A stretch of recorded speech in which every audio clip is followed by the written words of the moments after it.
আমরা মুরগিগুলো ভেজে নিয়েছি। এখন আমরা সব গরম মশলা দিয়ে আমরা রোস্টের মশলা এখানে দিয়ে দিয়েছি। এখন আমরা কিছুক্ষণ কষিয়ে নিব। মশলাটার ভিতরে যখন তেল উঠে আসবে তখন আমরা মুরগিটাকে ছেড়ে দেব। আমরা ভুনা মশলাটার মধ্যে মুরগির মাংসগুলো দিয়ে দিয়েছি। এখন কিছুক্ষণ কষিয়ে নিব মুরগির মাংসটাকে। আমরা এখানে 1 চামচ ঘি দিয়ে দিলাম,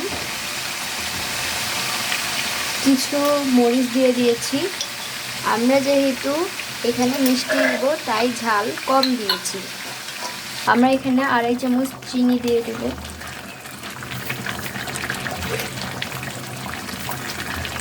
আমরা এখানে 1 চামচেরও অল্প কেওড়ার পানি দেব।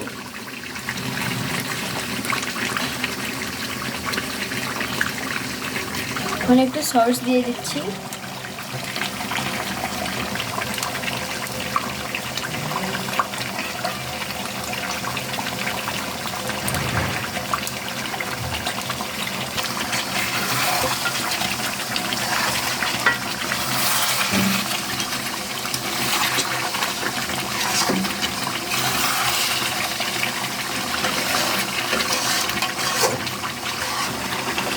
কিছু ব্রেস্টটা দিয়ে দিচ্ছি। এই যে আমাদের পোলাও হয়ে গেছে।